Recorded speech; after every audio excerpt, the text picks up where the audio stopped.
Good morning, one and all in the class. Albert Einstein at school, part 2. Okay, let's start. I hope you might have revised.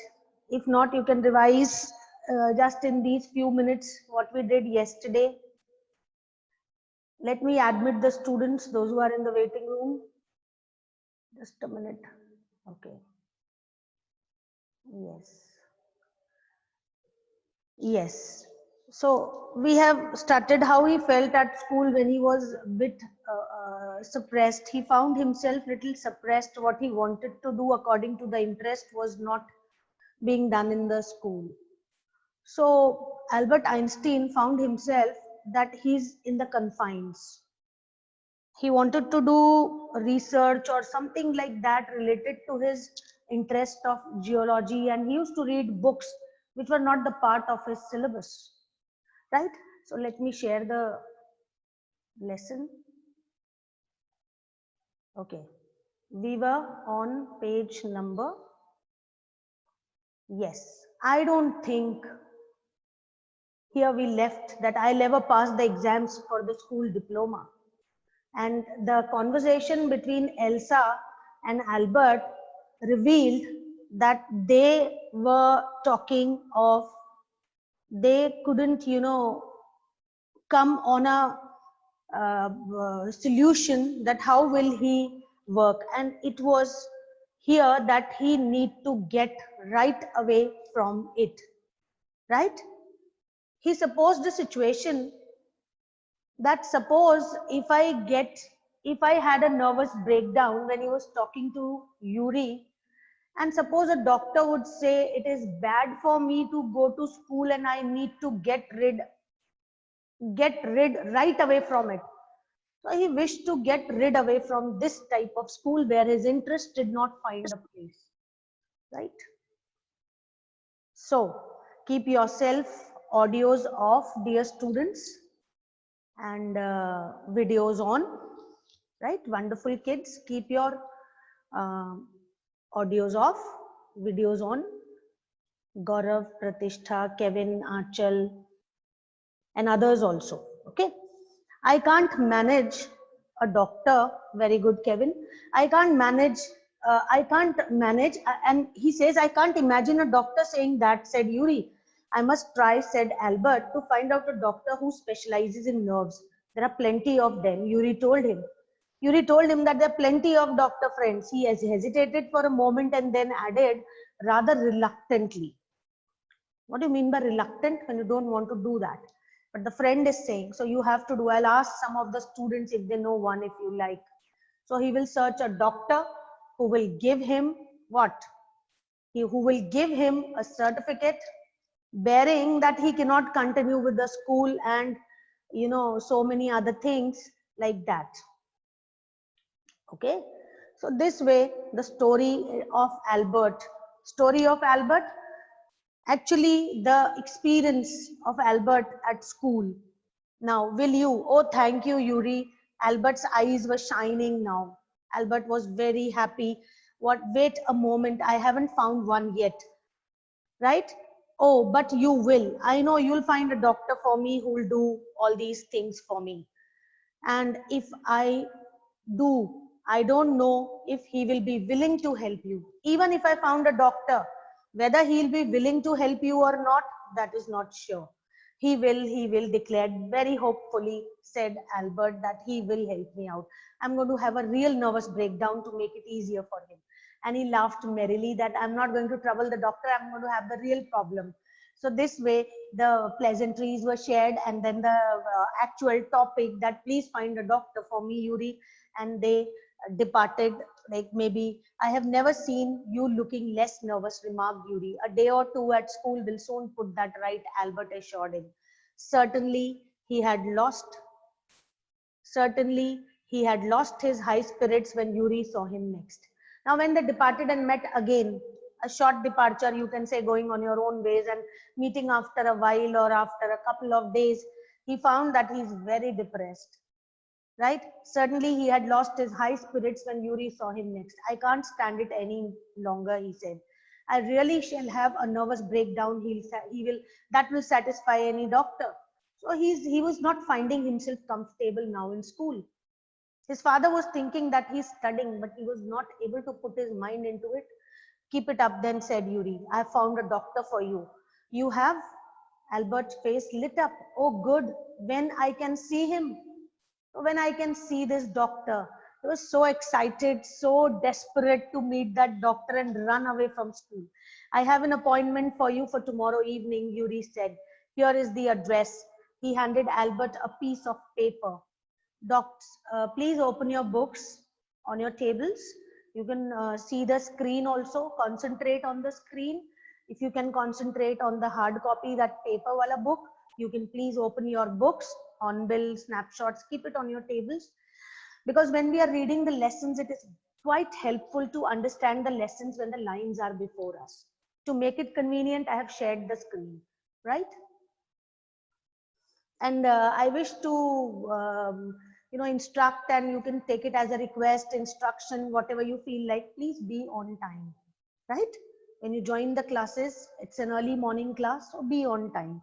Now, because I keep on admitting the students, I have an appointment for you for tomorrow evening, Yuri said, and here is the address. And he felt so special. And Dr. Ernest Well, is he a specialist in nervous troubles? Asked Albert. Not exactly, Yuri admitted. As a matter of fact, he only qualified as a doctor last week. So a beginner doctor, a doctor who has just started his career. I'll write a word for you. You can make out that he was an amateur, right? A person who has started his career, or just a week back he has started. You knew him as a student then. I have known Ernest for years. He's my friend. Yuri hesitated for a few moments. He's not a fool, he warned Albert. What do you mean? Don't try to pull the wool over his eyes, that's all. Be frank with him. Be honest with this doctor friend of mine, but don't pretend you have got what you haven't. Not that you would deceive anyone, like you had deceived anyone, or you will deceive him or anyone else. So no plans for deceiving and all. You cannot deceive him. Yuri added, you are the world's worst liar. Albert spent the next day wondering what to tell the doctor. He's so excited, enthusiastic that he'll meet the doctor, he'll say the doctor this thing, and finally his problems will come to an end. Albert spent the next day wondering and wondering. When the time arrived for his appointment, he had worried over it so much that he really was quite nervous. I don't really know how to describe my trouble, Dr. Well, he began. Don't try. Now, this conversation part is very, very interesting, said the young doctor with a friendly smile. Yuri has already given me a history of this case. Oh, what did he say? Only that you want me to think that you have had a nervous breakdown and say that you must not go back to that school. Oh dear, Albert's face fell. He shouldn't have told you that. Why not? Isn't it true then? Isn't it true then? Yes, that's the trouble. Now you'll say that there's nothing wrong with me and you'll tell me to go back to school. Don't be too sure of that, said the doctor. As a matter of fact, I'm pretty sure you are in a nervous state about that school. So, a bit friendly, bit understanding, and he says that he assures him in a different way that don't tell me that you'll go back to school. You might be having some real problem with that. So, because you wouldn't have come to, otherwise, you wouldn't have come to see me about this if you hadn't been pretty close to a nervous breakdown. That's why now, said the doctor briskly. If I certify that you have had a nervous breakdown and must stay away from school for a while, what will you do? Now, being a doctor, he said, what will you do? Dear students, keep your videos on, beta, all of you. Yes. What will you do after this? I'll go to Italy, said Albert, to Milan, where my parents are. And what will you do? What will you do there? I'll try to get into an Italian college or institute. How can you without a diploma, without the nominal degrees and all? How will you go? Right? So he says that I will get particular certificate from my maths teacher. I'll ask my mathematics teacher to give me something about my work, and perhaps that will be enough for me to get admission in Italy. I have learned all that maths they teach at school and a bit more, he added when Dr. Well looked doubtful. Well, it is up to you, he said. I doubt if it will come off. But I can see you are not doing yourself or anyone else much good by staying here.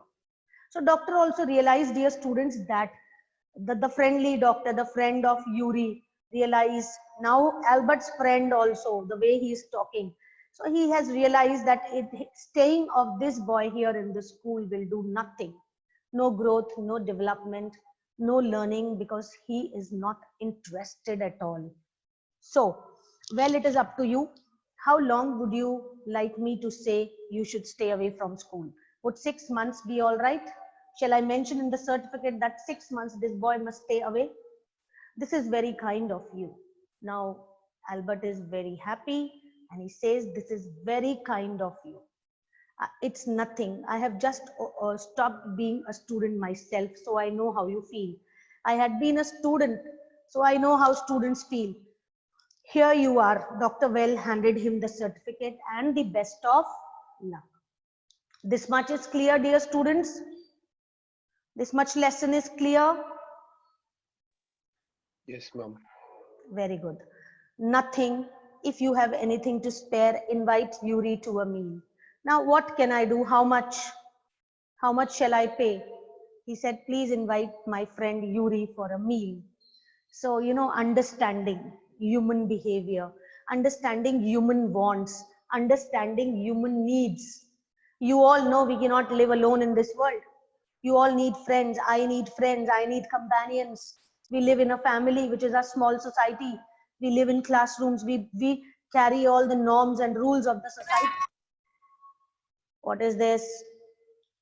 Kindly keep your audios off. Okay. Yes. Now, anyone who has any query related to Albert's experience can raise. Okay. Shall I move further? Shall I move? Yes. So, if you can do something, kindly call Yuri for a meal, right? So, a friendly gesture he expected from this boy. Yuri is his friend also. So, isn't it wonderful? He said after showing Yuri the certificate, and he invited Yuri for the supper. And when he invited him, you can see, but he pretended he had and took Yuri out to supper. Albert had no money to spare, but still he had to keep the promise that he had made to the doctor, and doctor has sorted out his problem. So isn't it wonderful, Yuri? And he showed Yuri the certificate which his doctor friend had given. 6 months is a good period, and this way you won't actually be leaving the school. And if you are not able to settle in Italy, you will come back to school and continue with your diploma. So if the worst comes to the worst, you'll be able to come back and carry on for your diploma. I'll never go back to that place, Albert assured him. I'm going to take this certificate to the head teacher tomorrow, and that will be the end of it. Don't forget to get a reference in writing from your mathematics teacher first, Yuri reminded him. Now you'll be very interested, children, in knowing what Albert's mathematics teacher wrote on his certificate. You'll feel proud of this man, right? If my teacher or your teacher does this, you'll be on the ninth cloud. You'll be flying high like any ordinary person. So Mr. Koch willingly gave Albert the reference he wanted. If I say I can't teach you anymore and probably you'll soon be able to teach me, will that be all right? He asked. That's saying too much, sir, said Albert. Sir, this is too much. Now Albert's mathematics teacher said, shall I write this that I cannot teach you but you can teach me. Now you're this much capable that you can teach your teacher, me. So Albert was ready immediately to enter a college or institute for the study of higher mathematics, and this was too much. I'm sorry you are leaving us, although you are wasting your time in my class, he said. You're a wonderful student and you have learned what all I'm going to teach you. So my wishes, blessings for you. So a small caterpillar now is a butterfly to fly, right?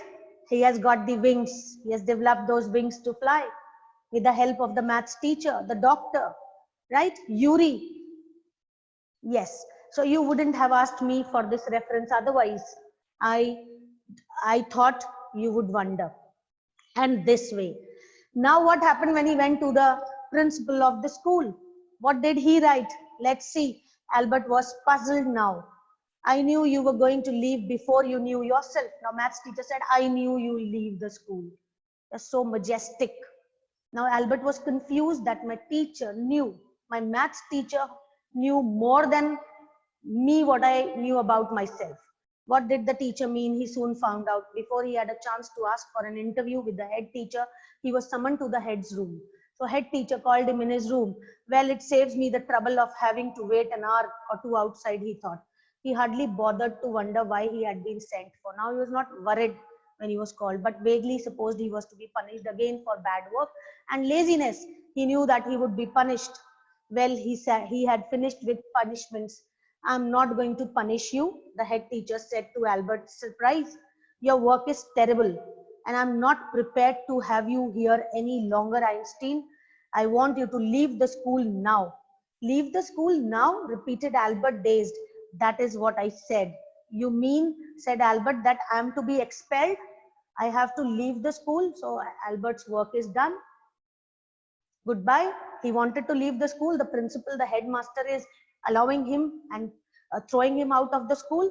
You can take it that way if you wish, Einstein. The head teacher was not mincing words. The simplest thing will be for you to go on your own accord, go of your own accord that you are leaving the school on your own. And then the question won't arise that I have expelled. I have forced you to leave the school. But said Albert, what crime have I committed? Your presence in the classroom makes it impossible for the teacher to teach and for the other pupils to learn. You refuse to learn. You are a constant rebellion, and not at all serious. No serious work can be done while you are there in your presence. So you are such a nuisance. Albert felt the medical certificate almost burning a hole in his pocket. He would have thrown the medical certificate, I'm already going, but he kept quiet, right? So it was like burning in his pocket. I was going to leave anyway, he said. And then we are in agreement, at least, Einstein, the head said. For a moment, Albert was tempted to tell the man what he thought of him and his school. Then he stopped himself, keeping the mannerisms in concern. Without another word, holding his head high, he stalked out. He walked out like in a proud manner. Shut the door after you, shouted the head. Albert ignored him, did not shut the door because he was very angry teenager at that time. So when the headmaster told him to shut the door, he did not shut. He walked straight on out of the school where he had spent 5 miserable years without turning his head to give it a last look. He could not think of anyone he wanted to say goodbye to. Indeed, Yuri was the almost only person whom he wanted to thank, whom he wanted to love, whom he wanted to remember throughout his life. Only person in Munich he felt like seeing before he left the town.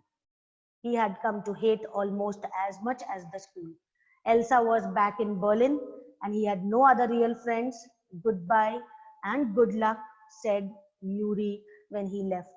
You are going to a wonderful country, I think. I hope you will be happier there. And the friend bid him adieu and sent him to fly high. And the butterfly, whose school journey we have read, we know that butterfly, how he flew, and still his learnings are there in are attached with our learnings. We cannot move further without learning those theories, and particularly the theory of relativity which he gave to the world, right? So dear students, this is Albert Einstein at school.